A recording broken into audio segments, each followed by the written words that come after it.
A primeira carta de João, e estamos no capítulo 5, e 15 dias atrás nós estudamos a primeira parte do capítulo 5, que compreende os versos de 1 a 5, e hoje nós vamos verificar o texto que compreende os versos 6 a 13. E se Deus quiser, na próxima quarta-feira, nós então encerraremos o texto que compreende os versos 14 a 21. Quero fazer a leitura e peço a sua atenção. Este é aquele que veio por água e sangue, isto é, Jesus Cristo, não só por água, mas por água e por sangue.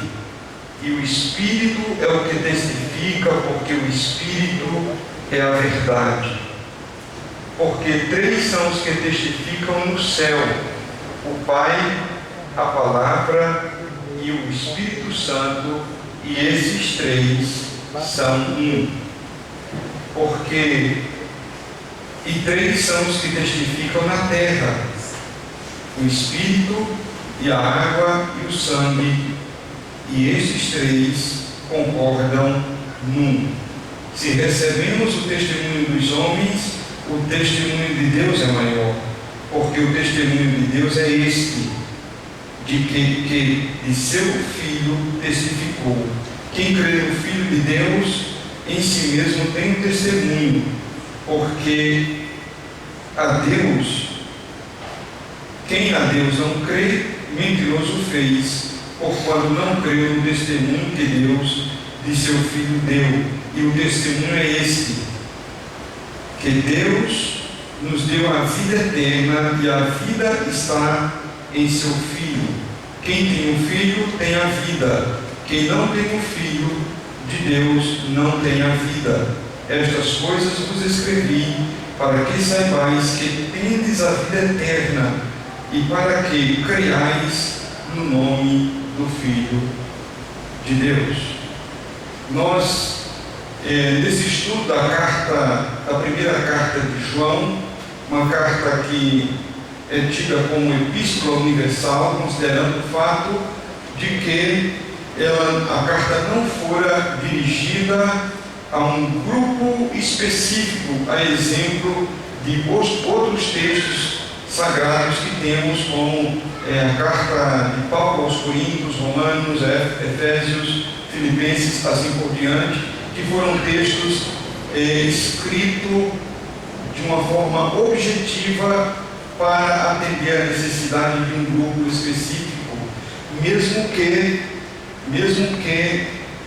esses textos sirvam também para a igreja de todas as épocas, mas nós temos um destinatário específico. 1 João é diferente, não tem um grupo destinatário específico. A carta é universal. Todas as igrejas acabaram fazendo uso livre desse texto. E aqui nós temos ensinamentos profundos do texto. Eu gostaria de, antes de entrar propriamente no texto, relembrar com os irmãos o propósito da carta. Porque João se ocupou, por direção de Deus, obviamente, a escrever esse texto. Qual o propósito? Qual o objetivo dele?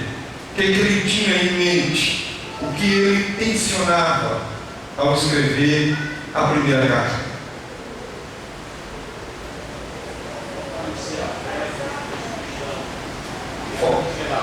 Fortalecer a fé dos cristãos.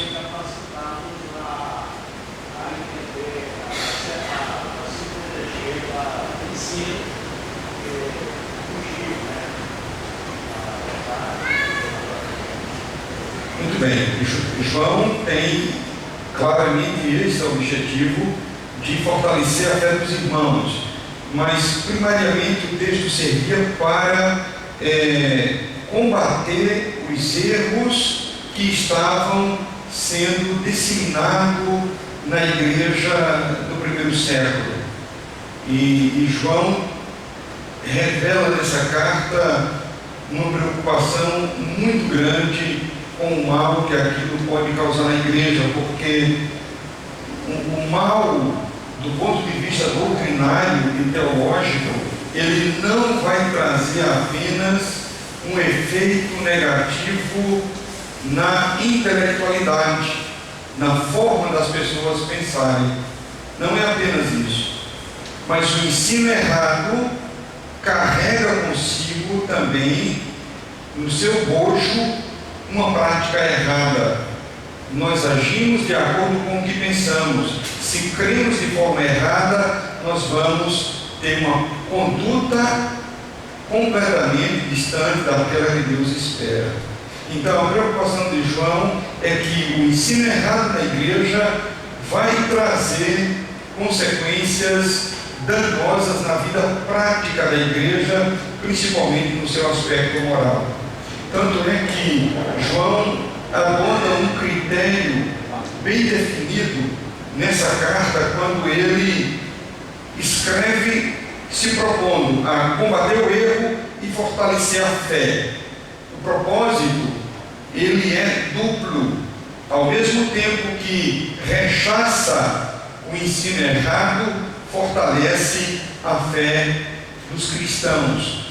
E para isso ele utiliza-se de um critério em toda a carta. E os critérios que ele utiliza, primeiro, é um teste moral. O verdadeiro cristão é aquele que tem vida santa. Ele pode provar que é crente, ele pode evidenciar que é um crente, porque há transformação no seu viver. Ele sabe se comportar. Mas não é apenas isso, porque é possível alguém desenvolver um certo nível de moralidade sem ser convertido. Aí João alista outro critério para avaliar aquele genuinamente cristão, que é o teste social. E aqui na epístola, a visão de João é observar como as pessoas convivem no meio da comunidade. Então, quem é crente porque crê em Cristo. Como ele vai evidenciar isso? Na vida moral e também na vida social, ou talvez a melhor expressão seria relacional.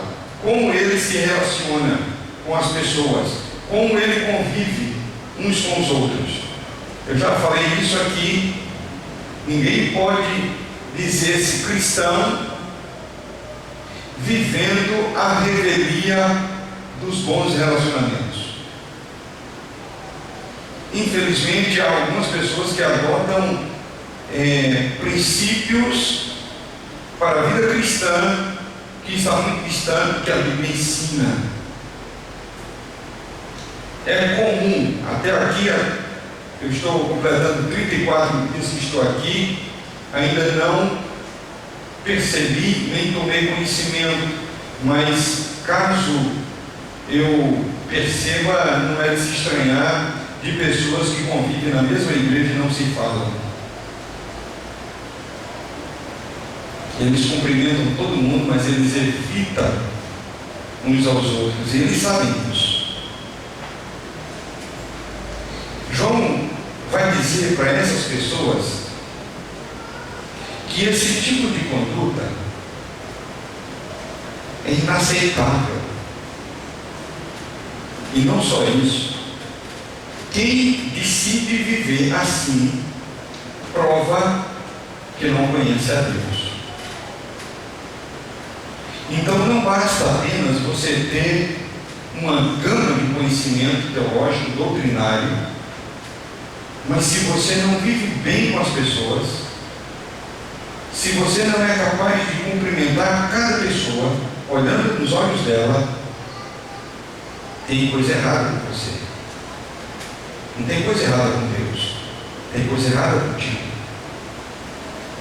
Porque João percebe que na igreja está sendo implantado um cristianismo que é diferente do que ele conhece. As pessoas entram na igreja sem conversão e elas passam a adotar práticas que não condiz com a Bíblia. E elas continuam dizendo-se cristãs. João diz: isso está errado. Quem diz que ama a Deus e não ama a seu irmão é do diabo. Está em trevas. Está em trevas. Então ele aplica esse teste para verificar os verdadeiros convertidos a Cristo. Eu não quero dizer com isso que você não possa ter desavença. Eu não quero dizer com isso que em algum momento da sua vida, na sua caminhada nessa igreja, você não vá ter algum estranhamento, alguma dificuldade com alguém. Não é isso que eu quero dizer. Mas essas coisas têm que ser temporárias. Elas não podem durar semanas. Elas não podem durar semanas. Tem alguns que já têm anos. E está errado. E é muito sério isso. Porque João declara nessa epístola que tal pessoa não é de Deus, ainda que diga-se de Deus. E temos também o critério doutrinário, que é a concepção bíblica, o entendimento da verdade. Ninguém é crente simplesmente porque frequenta uma reunião de oração. Ninguém é crente pelo tamanho da roupa que usa. As mulheres, não é pelo tamanho da saia, nem o tamanho do cabelo. Não é isso que faz você um crente, uma crente. Não é isso. É a compreensão. Já lidei com pessoas que estavam há anos na igreja, batizadas há anos. E quando eu falo assim, eu falo de 20, 30 anos. E essas pessoas eram incapazes de fazer uma profissão de fé, de publicar sua fé, de dar um testemunho a respeito do que ela compreende da salvação em Cristo. E isso é gravíssimo, porque Deus não permitirá que ninguém entre no céu por boa intenção. Fulano é gente boa. Estava vendo o site de um jornalista lá do Paulo Afonso, e dando conta que havia morrido alguém, e aí tem uns comentários e várias pessoas colocando: fulano, conheço esse cara é gente boa, tal. Eu postei um comentário de se ele é gente boa ou não, eu não sei. O que eu sei, o que eu posso dizer é que se ele creu em Cristo, ele está no céu. Se ele não creu em Cristo, reticências, porque eu não ia dizer que, eu não ia declarar no site que ele está no inferno. Você está entendendo? Deus não leva ninguém para o céu porque desde pequenininho está na igreja, porque o vô, a avó, o pai e a mãe cavaram o alicerce dessa igreja. Ninguém entra no céu por isso. É preciso conhecer a verdade. A nossa fé, ela é racional. Ela precisa ser alicerçada em cima do entendimento que eu tenho nas verdades relativas a Cristo. Quem não tem entendimento da verdade em Cristo não tem vaga no céu. E isso às vezes assusta quando a gente conversa com as pessoas. Certa ocasião conversei com alguém que havia apresentado, estava orando por uma necessidade sua, e ela já tinha feito pessoalmente campanha de oração por aquilo e tal, e até o dia que ela falou para alguém Não entendo por que Deus não está. Não entendo por que Deus não está me respondendo. Eu que sou uma pessoa fiel, eu que sou uma pessoa dedicada, eu tenho intimidade com Deus. Imaginei que já era para ter respondido. Você acha que Deus responde porque você se acha alguma coisa? Você está enganado. Você pode ter a intimidade que for.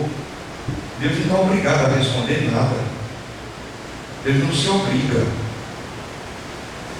Deus só se obriga nas promessas que Ele faz. Ele cumpre. Mas Ele não está obrigado a olhar para o meu mérito. Ele não tem um mérito que possa, com isso, requerer alguma coisa dentro de Deus. Então essa epístola, ela não tem a cara apenas de quem combate a verdade, mas ela tem o propósito de trazer à mente dos crentes verdades fundamentais que são a base do alicerce da fé cristã. Quem não estiver firme nessas verdades vai acabar desembarcando num céu errado, num céu que não é céu. Porque Deus não salva ninguém pela intenção que se tem de entrar no céu. O texto aqui, dos versos 6 a 13, ele vai focar especificamente no critério doutrinário.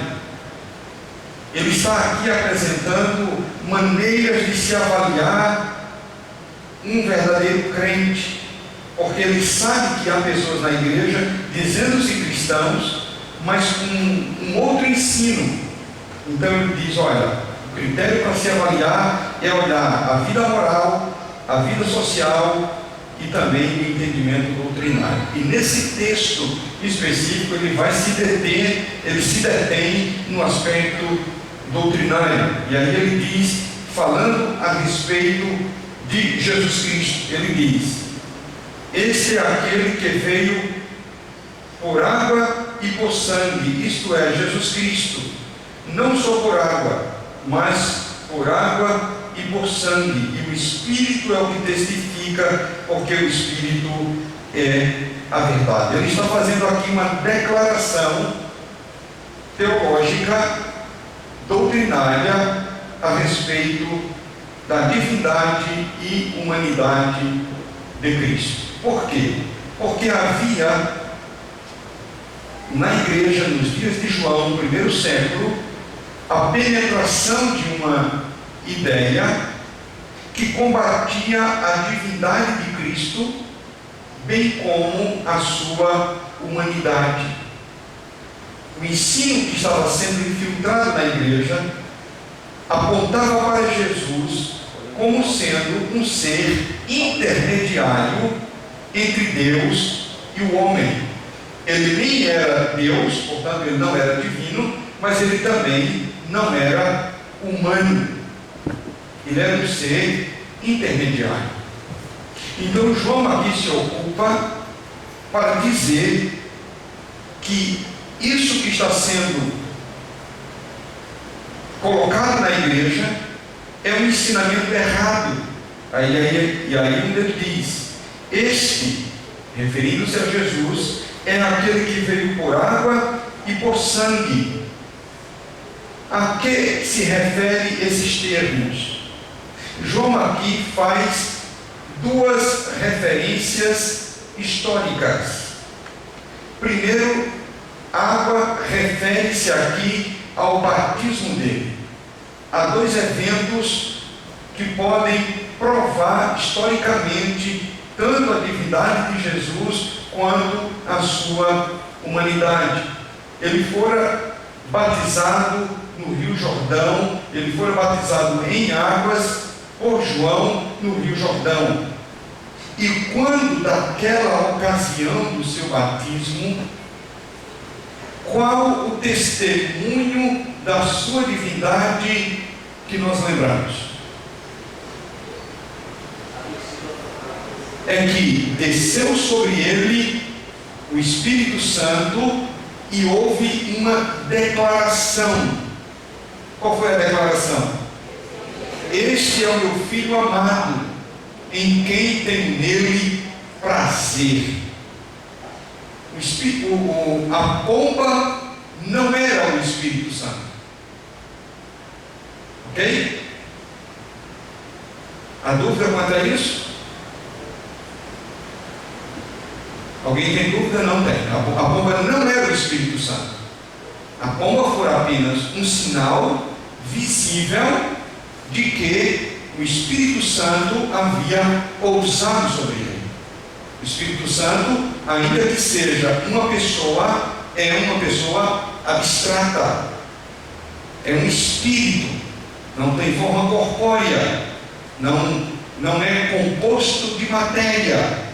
Qual foi o sinal visível, tangível, perceptível, palpável que Deus utilizou para indicar que naquele momento repousava sobre ele o Espírito Santo, fazendo com que a pomba estivesse ali? As pessoas perceberam algo diferente, houve um sinal, houve um indicador visível, foi a pomba. Quando a pomba pousa sobre o Senhor, há uma declaração. João havia sido avisado de que aquilo aconteceria, de que o Senhor seria manifesto a seu tempo, e aquele sobre quem vires descer o Espírito Santo, este é meu filho. Quando João batiza, a pomba pousa sobre o Senhor como indicação visível de um fato interno. Aquele foi um sinal externo de um fato interno. O Espírito Santo pousou, desceu sobre o Senhor, e houve uma declaração: este é o meu filho amado, em quem tenho nele prazer. Então, no batismo, sua divindade foi declarada pelo Pai. Então João está dizendo aqui, nesse texto, ao escrever para aquela igreja, que esse Jesus, esse é aquele que veio por água. Houve um evento histórico, e o termo aqui, água, é uma inferência ao evento histórico do batismo de Jesus, onde sua divindade foi publicamente declarada pelo Pai. Então é algo que não se deu em secreto. Não, quem esteve presente no Jordão naquele dia ouviu a declaração. A declaração é histórica. Então ele é divino. Há outras provas da divindade do Senhor, observando, por exemplo, os milagres que ele realizou. Mas aqui João, quando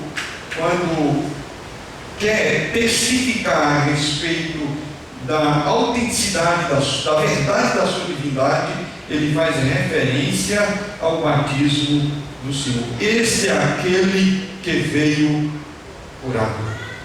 Um evento histórico relativo ao batismo de Jesus. E aí ele diz que veio por água e por sangue. E aqui ele faz referência à sua morte, porque na sua morte a sua humanidade foi exposta aos homens.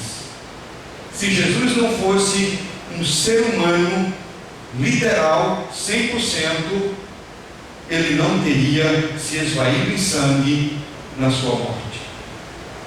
Então João quer aqui provar que a nossa fé, para sermos cristãos autênticos, verdadeiros, eu preciso crer num Jesus histórico, que, sendo divino, tomou forma humana, fazendo-se homem, morreu numa cruz. A sua morte foi literal, sangue foi vertido em prol da humanidade.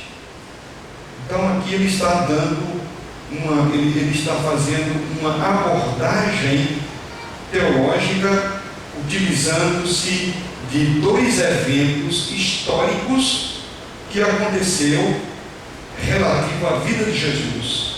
O seu batismo e a sua morte provam que de fato ele é divino e é homem. A morte e o batismo. Aí ele enfatiza, não só por água, mas por água e por sangue. E o Espírito é o que testifica, porque o Espírito é a verdade. E quando ele diz aqui que o Espírito é a verdade, ele não está tirando do Espírito a personalidade. Ele não está dizendo que o Espírito não seja uma pessoa, mas é apenas uma outra forma de mencionar o Espírito da verdade, seria a tradução mais apropriada. Versículo 7, porque três são os que testificam no céu: o Pai, a Palavra e o Espírito Santo. E esses três são um. E três são os que testificam na terra: o Espírito, a água e o sangue. E esses três concordam num. Apenas uma tela anterior, a água e o sangue se referem aos dois eventos históricos na vida de Jesus que dão testemunho da sua encarnação e divindade, a saber, o seu batismo e a sua morte sangrenta. A utilização do termo água e sangue é para referir-se a esses dois eventos históricos. Mas aí nos versos 7 e 8, João declara que o testemunho a respeito de Jesus é assegurado no céu e na terra. Ele diz que o Pai testifica sobre o Filho, o Logos, aqui traduzido como palavra, que é a mesma expressão que nós encontramos lá no Evangelho de João, no capítulo 1, quando diz: no princípio, usou-se a expressão, no princípio era o Verbo. A expressão em grego é, no princípio era o Logos, referindo-se à palavra existente de forma eterna, presente na criação.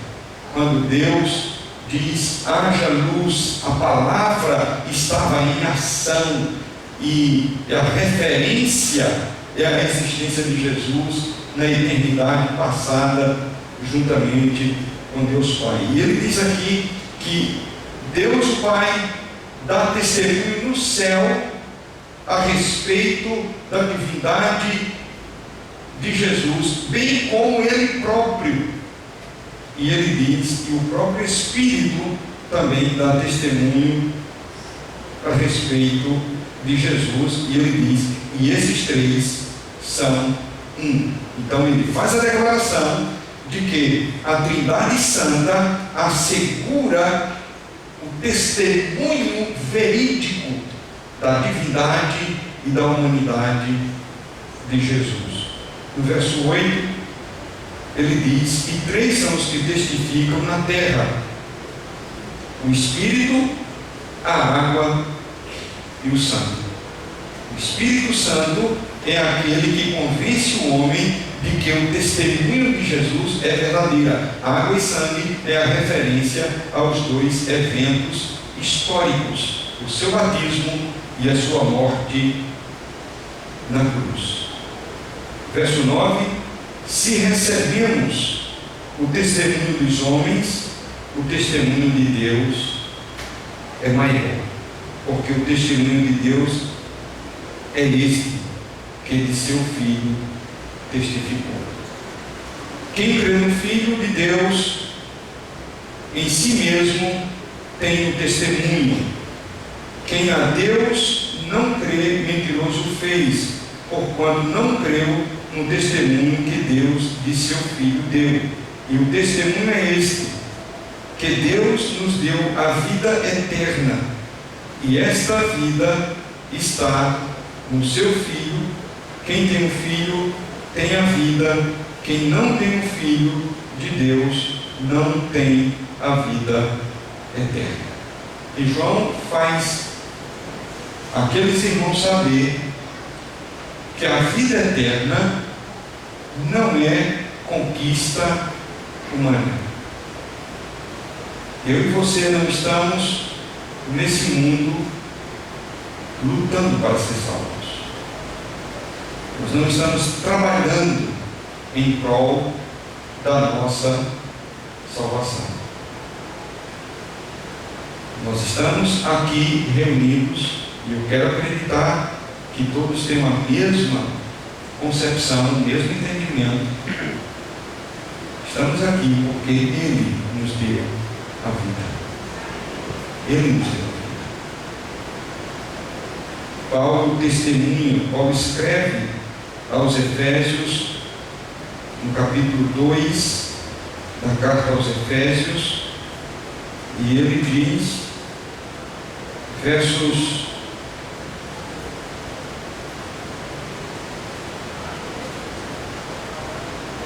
de 1 a 6, a 7. Paulo diz: e vos vivificou, estando vós mortos em ofensas e pecados. Sabe qual é o sentido da expressão mortos? Nesse texto, a palavra aqui empregada é a palavra nécros, no grego, nécros, de onde se deriva necrópsia, necrotério, necromancia, tudo aquilo que está relacionado aos mortos. E o sentido da expressão necros é cadáver em estado de decomposição. Então não é simplesmente um ser de quem a vida foi tirada e ele está ali bonitinho, barbeado, cheiroso, de paletó e gravata, pronto para ser velado. Não é nada disso. O termo nécros era usado para indicar um cadáver num estado que causa repulsa em quem olha. É um cadáver em estado de decomposição, já sendo comido pelos bichos. E ele diz: Ele vos deu vida, estando vocês assim, do ponto de vista espiritual. Estávamos num estado que não tínhamos condição de fazer nada por nós mesmos. Ele nos deu vida. E a vida é quem? É Jesus. Ele declara: eu sou o caminho, a verdade e a vida. Ninguém vem ao Pai senão por mim, disse Jesus. Então aqui ele está dizendo: quem tem um filho tem a vida. A preocupação de João é que o ensino errado a respeito de Jesus não venha de alguma forma prejudicar a segurança, a convicção, a confiança que aqueles crentes exerceram no Senhor. Ele diz: olha, quem tem um filho tem a vida, tem a garantia de vida eterna. Não estamos trabalhando para ir para o céu, nós temos a garantia de que estaremos lá, porque a entrada no céu não é dada aos homens para conquistar. Alguns crentes que infelizmente entendem que receberam a vida eterna de Deus, mas a garantia de vida eterna depende do esforço deles. Isso é tão errado quanto acreditar que a salvação não é possível pelas obras. Não é você quem quem tem a responsabilidade de assegurar a sua entrada no céu. Nem nós temos o poder de conquistar, nem o poder de assegurar. Quando a gente compra um equipamento eletrônico, nos é dado uma nota fiscal carimbada para servir às vezes de termo de garantia. Se perder aquilo e o objeto der uma pane, você perdeu a garantia. Você vai ter que se reembolsar o conserto. Tem alguns crentes acreditando que eles têm que segurar o bilhete da garantia, porque se perder, aí a coisa vai ficar presa. Isso é um ensinamento do inferno. Quem dá a salvação é Deus, e quem garante é Ele. Quem assegura é Ele. Sabe por quê? Porque eu e você não temos nenhuma condição de assegurar por um só dia. Não temos nenhuma condição. Se fosse dada a nós, já teríamos perdido. E aí, quem crê dessa forma vai entrar num embaraço muito grande, porque quantas vezes você já recebeu e já perdeu? Não há sustentação para isso. O que João declara é que quem tem um filho tem a vida.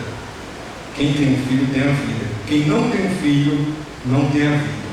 Essas coisas vos escrevi para que saibais que tendes a vida eterna e para que creiais no nome do Filho de Deus.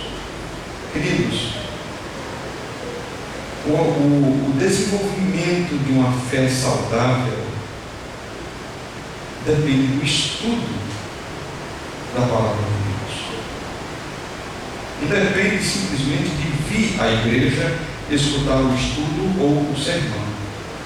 Depende de leitura pessoal, depende de pesquisa, depende de interesse de tirar as dúvidas. Se porventura você tem alguma dúvida relativa a isso que foi falado, você pode se expressar da forma que você quiser ou pode procurar depois, mas não saia carregando dúvidas, porque maturidade espiritual não é passo de mágica.